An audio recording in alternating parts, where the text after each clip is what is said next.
In this video is our last video for chapter 2. So we actually were discussing the question for whom American produces.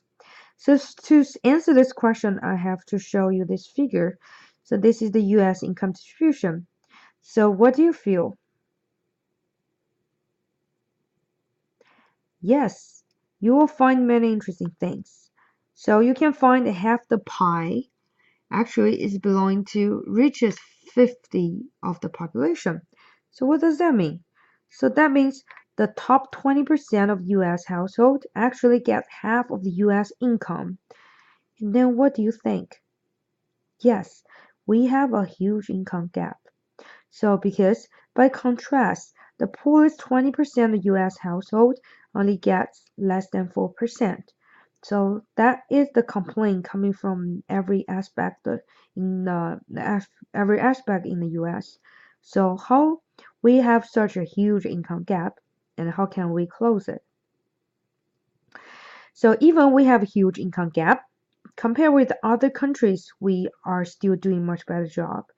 So in the globally, every country facing the inequality. As unequal as American income are, income distribution are actually greater in many other countries. For example, in South Africa, the richest tenth of the families receive 51% of the nation's income, while in the United States, the richest a tenth of the family receive only 30% of our country's income. So when we're talking about for whom American produce, and we have to aware that we are trying to do a good job, and we can really have a hard time to close that income inequality. However, compared with the rest of the world, we are really doing much better job than other countries. And hopefully, as time goes by and more people get to know economics, and we'll have more economists to help to resolve these central, big national, or even global issues, inequality.